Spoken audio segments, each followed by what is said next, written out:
It's December 8th, and I'm at South Caldwell, and I'm so scared.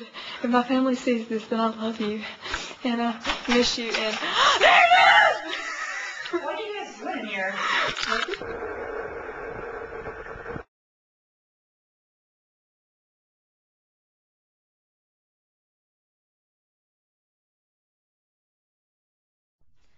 Ghosts are simply defined as being the spirit of a dead person, and those say that they are harmful and a form of ghost can be captured in photos, which we call orbs. Orbs are believed to be ghosts in the form of balls of light, and they often show up on photographs in places where the supernatural occur. Paranormal investigators believe that orbs are life forms that travel in groups and are believed to be a human soul or life force of those that were once living. According to paranormal investigators, orbs are the most frequently encountered and photographed of any anomaly. Researchers believe orbs can be completely transparent or display themselves in a bright, solid form.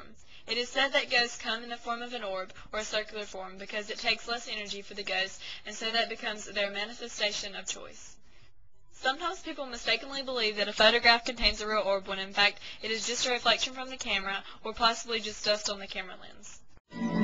They're here.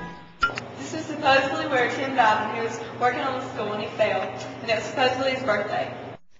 The following are actual pictures taken at South Caldwell capturing what appears to be orbs.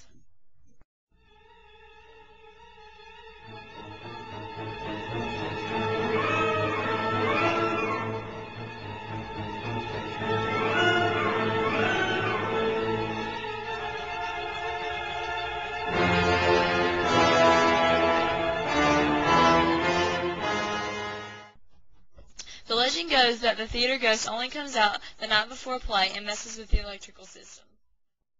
South Caldwell High School is the only place specifically mentioned from North Carolina in the Complete Idiot's Guide to Ghosts and Hauntings. South Caldwell High School in Lenora has not one but two ghosts. Although neither appears as an apparition, the first is a female student who died while rehearsing a school play.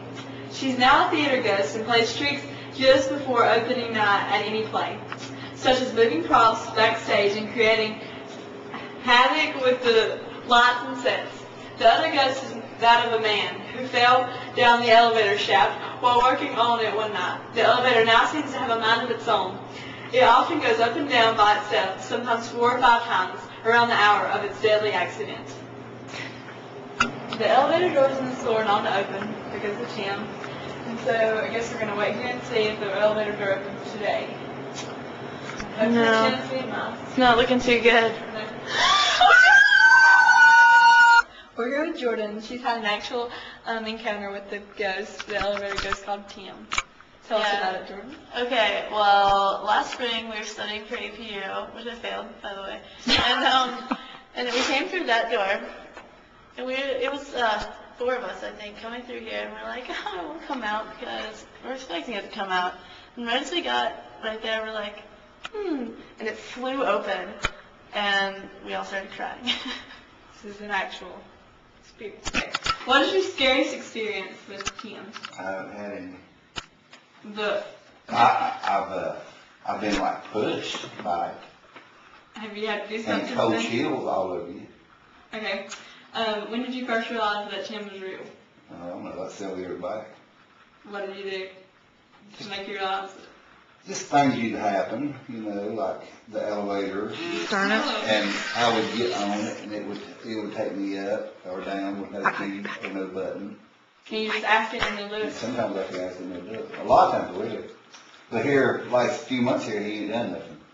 Huh. I think he's mad, or it's mad. You don't know if does it anything about I've Tim? never seen it. I've never seen nothing. Okay. Well, can you tell us like a short experience with it? Short experience. Well, over here in the new wing, over here on the other side of the school here, one night, it was just like it was cold in the building. And it's like my hair was standing up on the back of my neck. And it's like something would push me, you know, and you could feel like something like would rub you, but you couldn't ever see nothing. You would see like a shadow go by, but there's nothing there. Then all of a sudden, it's just like coming up that hall up through there. I was pushing my trash can, and it's like all of a sudden it tripped me or whatever it did, and it's just like the trash can went up the ramp thing, and I fell over top of it. And I was mad. And the time I got around that corner, picked up that trash, the time I got it through there, told Tony Crump's room, it sounded like an earthquake in there. And I got mad and I hit that door and I said, you better cut it out now. And you could hear it like an earthquake. And I opened that door and it took just like that. And the chills was all over me. And it's like it pushed me out the building. I went home that night. Did you? Yeah. Do you have a lot of experiences like that? Yeah, you do have around here. Well, thank you for your time. Mysterious things started to happen as we were filming this. The doors that we had already unlocked were all of a sudden locked We're again. going into the science wing because it said that the ghost appears here. Open the door. Ghost won't let me in. No, seriously, it wasn't locked. I swear to God, you guys, I just unlocked it. No, we went down the other one, didn't No, I swear to you, I had that unlocked. Yeah, she really did. I really had that unlocked. Okay.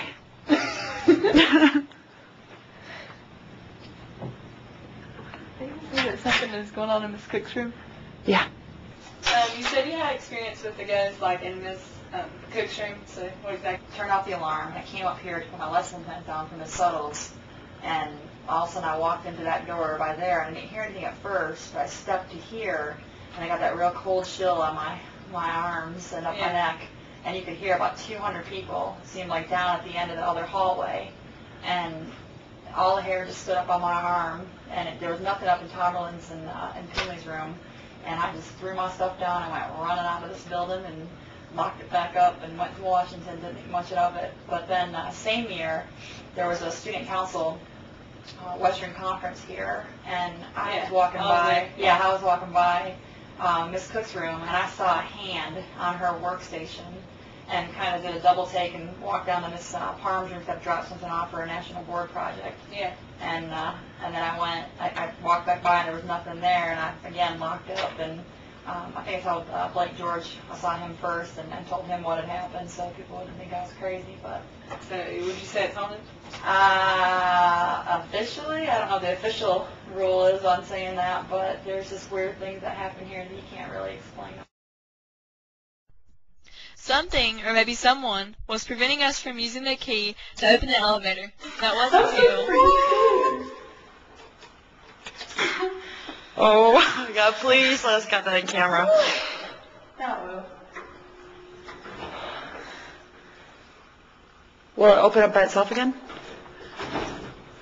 Okay, see? I was walking through it, and it just... Just ask it to open up. Will you please open?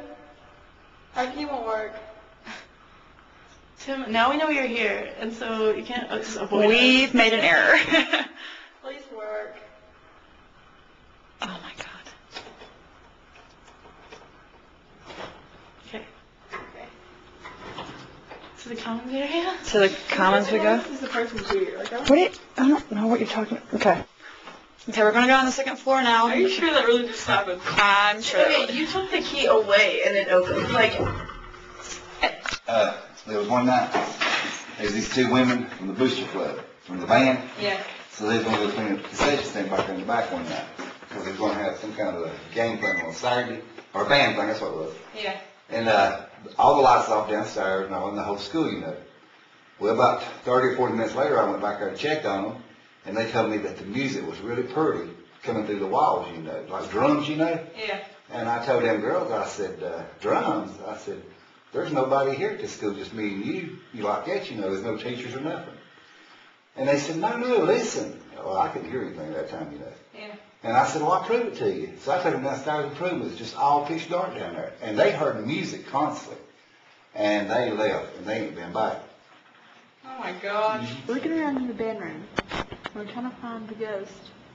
But we don't hear anything. See anything. What is that? Please. For the college experience. Please, Tim. Please open. I'm here with Glenda. Do you have any experiences with the ghost on the elevator? Well, sometimes the elevator's open and shut, you know, before I get on, like yesterday. Tony and I were starting to get on the elevator, and it started to close before we even were on there, and I said, hey, wait a minute, we're not even on there yet. Oh my gosh. Yeah. Does it scare you? No, No. no. So you think it's harmless? Yes. Have you had any other experiences with it? Well, sometimes I think I see things, like just flashes of stuff, when I'm upstairs by myself during the night. Yeah. It can be kind of eerie, and I think you'll feel cold chills crawl up on your back, and Yeah. just little things like that. And I say, hey, I'm not your enemy, and go on. Well, thank you. Thank you. Many people have had unexplained experiences of self-help. You can believe it